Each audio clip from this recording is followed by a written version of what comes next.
urxencia como do contido da moción, se vos parece, do que se trata aquí é do coñecemento que tivemos hai poucos días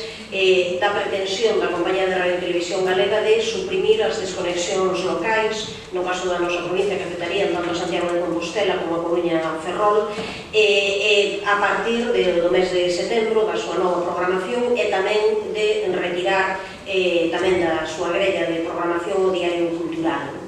Entendemos que é urxente facer ter unha opinión como conxunto de deputados e deputadas desta corporación justamente para trasladarle á Compañía de Radio e Televisión Galega a posibilidade de que